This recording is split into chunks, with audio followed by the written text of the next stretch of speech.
हाँ, हम इस वक्त नसीरुद्दीन शाह उर्फ दीवान राजा बाबा के मज़ार पर खड़े हैं और उनका ये मकबरा है। ये आज से 400 साल पहले औरंगज़ेब आलमगीर के वक़्त में ये यहाँ पर जब तुर्क रहते थे, महमूद खुर्द तुर्क बादशाह था आखिरी, जिसे सवाती कौम के वडेरों ने, जिनमें जलाल शाह जो पीर बाबा का पोता था, उसके साथ इस जगह पर हमलावर हुए और इस तमाम पूरे पक्खल की स्टेट पर, पूरी पक्खल सरकार पर उन्होंने कब्ज़ा कर दिया। और दीवान राजा बाबा नसीरुद्दीन उर्फ दीवान राजा बाबा जो हैं, इन्होंने इनको तुर्कों को बददुआ दे दी और वो यहाँ से हमेशा हमेशा के लिए दर बदर की ठोकरें खा रहे हैं। और स्वाति कौम ने इस पूरे इस इलाके पर बटाग्राम से लेकर दाता तक पूरे इस इलाके पर कब्जा कर दिया। ये आपको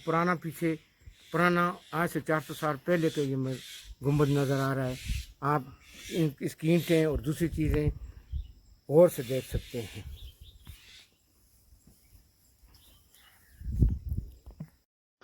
अल्लाहुम्मा सल्लि अला सय्यिदिना व मौलाना मुहम्मद صاحب التاج والمعراج والبراق والعلم دافع البلاء والوباء والقحط والمرض والعلم اسمه مكتوب مرفوع مشفوع منقوش في اللوح والقلم سيد العرب والعجم اسمه مقدس معتر مطهر منور في البيت والحرم شمس الضحى بدر الدجى سدر العلا نور الهدى كحف الورى مصباح الظلم جميل الشيم شفيع الأمم صاحب الجود والكرم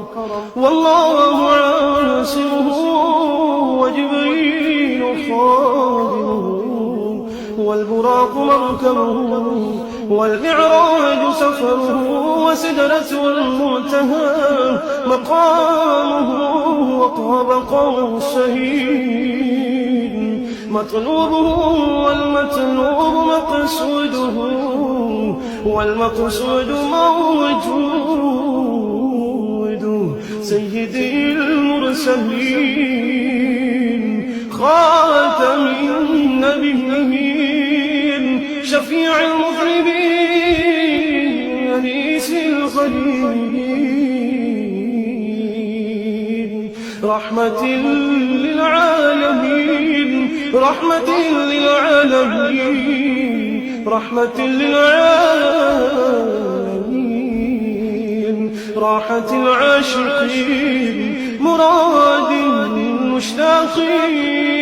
شمس العارفين اسرار السالكين مصباح المقربين محب الفقراء والغرباء واليتامى والمساكين سيد الثقلين نبي الحرمين إمام القبلتين وسيلتنا في الدارين صاحب قاب قوسين محبوبي رب المشرقين ورب المغربين سيد الجد الحسن والحسين مولانا ومولى الثقلين أبي القاسم محمد بن عبد الله نور من نور الله نور من نور الله نور